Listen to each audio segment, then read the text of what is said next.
Hey, happy Friday. This week, displays that can stretch became a thing, Google got a brand new competitor, and Twitter's alternatives started to thrive. Welcome to the Friday Checkout.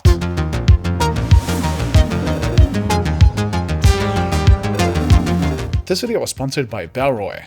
Okay, for my first story of the week, LG announced a new super stretchy micro LED display that looks really cool. Now, the announcement itself was really bizarre and a sort of fashion show, but the displays are really cool. LG has been showing off its new flexible screen since late 2023, but now it announced that the display can actually stretch up to 50% into every direction, so you can create these really impressive domed shapes, for example. It has also reached a pretty respectable 100 pixels per inch, and it can even be attached to fabrics or be used in cars. The idea is that now a display can grow from 12 inches to an impressive 18 inches, moving in any direction with full 3D movement, which would allow us to create whole new types of devices. The display uses special materials typically found in contact lenses for softness and flexibility, and LG is specifically saying that it's like human skin, which is both somehow nice and a tiny bit creepy. The display uses micro LEDs for its light source, which measure 40 micrometers in size, and they claim that it can be repeatedly stretched over 10,000 times thanks to a new design that minimizes physical stress on the wiring. Now, foldable screens and phones are typically rated to survive something like 100,000 to maybe 500,000 folds, so 10,000 stretches is maybe not all that much, but I guess it depends on what kind of form factor you use this in. And LG also claims that the display can survive extreme temperatures and also external shocks like drops, so that's pretty good. Now, having only about 100 pixels per inch also means that this will probably not work very well for something like a phone where you'd want to have at least 300 pixels per inch, but it might work for something like a TV where 100 could be enough, or at least something of that size. Anyway, and for my second story of the week, Google and Bing are getting a proper new competitor. Ish. Specifically, TechCrunch reported that Ecosia and Qwant, two European search engine companies, have joined forces on building a real independent search index and are inviting other firms to join. So far, most of the small search engines either completely or at least partially got their search results and even ads from Google and Bing, and maybe layered some of their own results on top when they could. But these two have apparently decided to build an index of their own, which means they're going to crawl the entire internet and try to find the relevant results themselves. And they say that a couple of things have happened that make this both important and potentially viable. First, Bing has not long ago increased its API prices by an insane 257 to 900% in some cases, and generally these companies being beholden to their competitors is always a risk. Second, the European Union's Digital Markets Act forces the big search engines to open up some of their systems around ranking, clicks, and queries, which should make building a competitor easier. Third, with rising isolationism from the US, these two European firms think that there is a political risk for them to rely on US tech companies. And fourth, generative AI has the potential to massively change what people expect from search engines, so there is suddenly room for differentiation.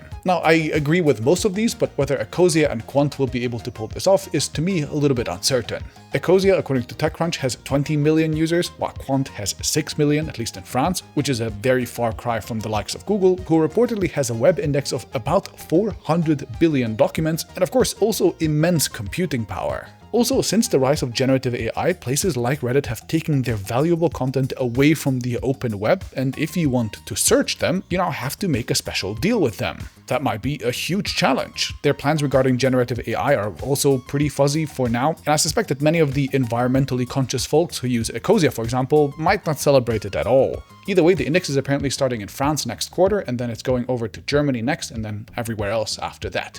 I'm an Ecosia user, so I'm at least, I guess, intrigued or interested. Let's see how it goes. Okay, and for my third story of the week, the X-odus from X keeps building, or should we call it the X-odus? Let's call it that. Bluesky in particular has been on top of the US iOS app list, for example, for days at some point, and they reportedly at least doubled their users in the last 90 days. At the time of writing, the live user counts showed well over 16 million people, which was quickly rising. Meanwhile, Meta's Threads is of course the 900-pound gorilla with something like 275 million monthly active users, and they also said that they got 15 million users so far in November alone. On the one hand, that's potentially more impressive because they're actually counting monthly active users versus people who just created an account and might or might not be on Bluesky anymore. But then on the other hand, it also might count a lot of people who are on Instagram just accidentally clicked on a Threads link and now they open the Threads once in a month. Anyway, the reports are that Threads will actually get ads at the start of next year, which is generally probably a sign that Zuck is pretty confident in how things are going. Oh, and I just realized that Threads and ads rhyme. Threads ads.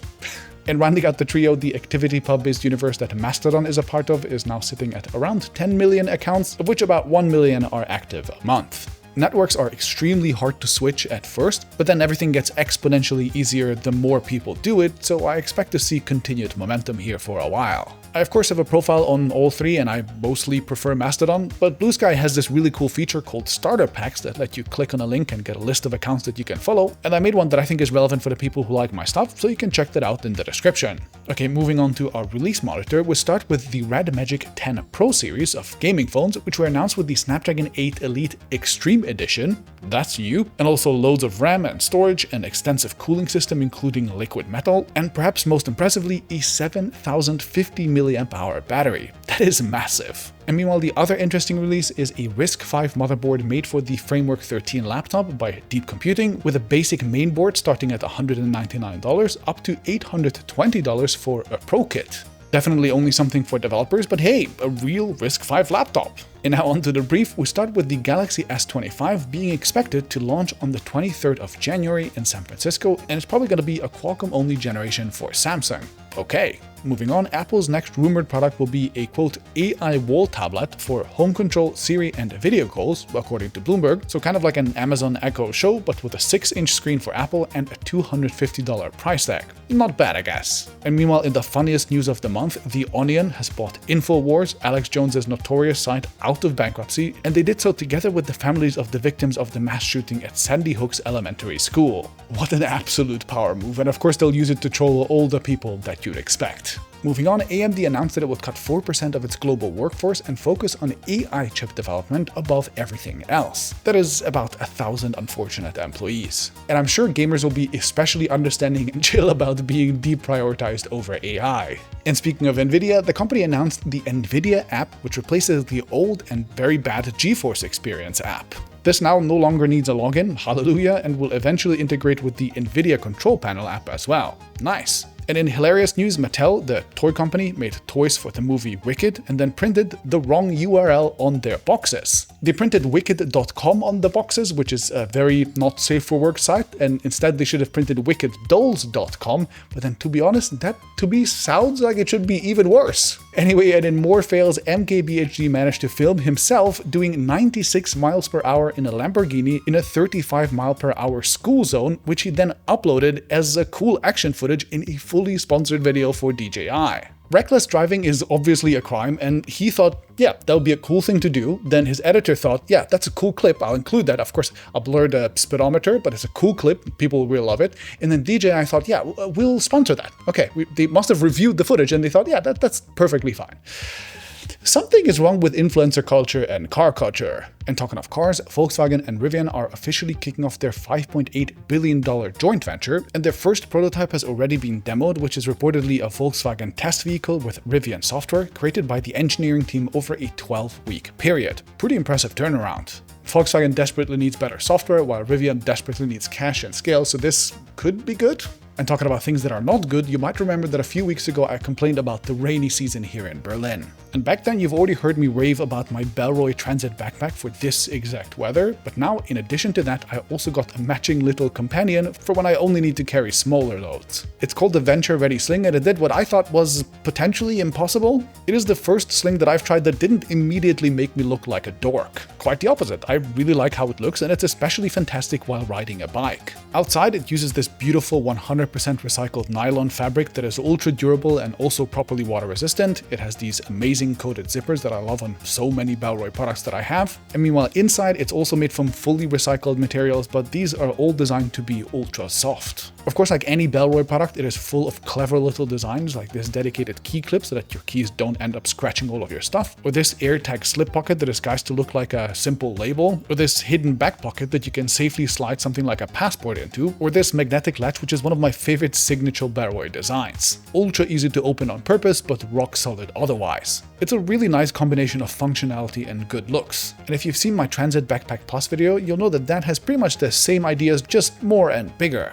loads of dedicated pockets for various gear, a satisfying magnetic clip, well, of course, fantastic materials, a really nice backrest, etc. And not only do Bellroy products very heavily use recycled materials like industrial nylon cutoffs, they also heavily emphasize that their products should last you for years to come. And to do this, they are designed to be durable and also backed by a 6-year warranty on their bags. That is real confidence. I've now been using a big and a small Bellroy backpack, a sling, a wallet, and a tech kit regularly, some of them for over a year and a half by now, and all of them have held up extremely well. Love the style, love the durability, and with Bellroy being a certified B Corp, you can rest assured that they're working hard on being sustainable. Using my link in the description, you can get a 10% discount on any of their products, so check them out. I hope you find something good, and I'll see you in the next episode.